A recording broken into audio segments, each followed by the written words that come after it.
Samantala, idol, sa ibang balita naman po, ipinamahagi ang aabot po sa 5 milyong piso na mga asosasyon po sa mga asosasyon po ng magsasaka sa Kalasyaw kahapon po sa sinagawang Farm Family Day.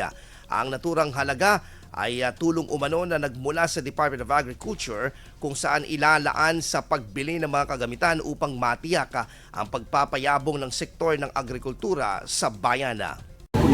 Galing po ito sa DA na ibinahagi po para sa Kadiwa.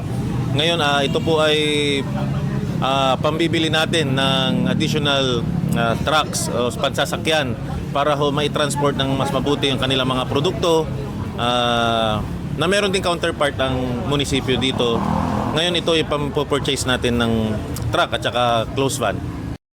Tinig po ni Mayor Kevin Macanlalay ng Kalasyaw, samantala gagamitin din ito sa marketing ng mga produkto ng mga magsasaka. Napaka-importante po ng tulong, especially po sa mga logistics and yung sa marketing side po, kasi alam naman po natin na ang mga farmers is they are only producers. So dito, matututunan po ng ating mga farmers kung paano po nila i-market, paano po mapunta ang kanilang mga produkto sa iba't ibang lugar na kung saan hindi po sila mag-settle sa mas murang presyo.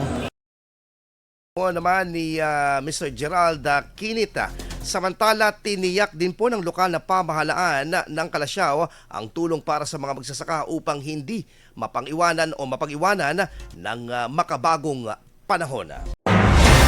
IFM News. IFM News. IFM News.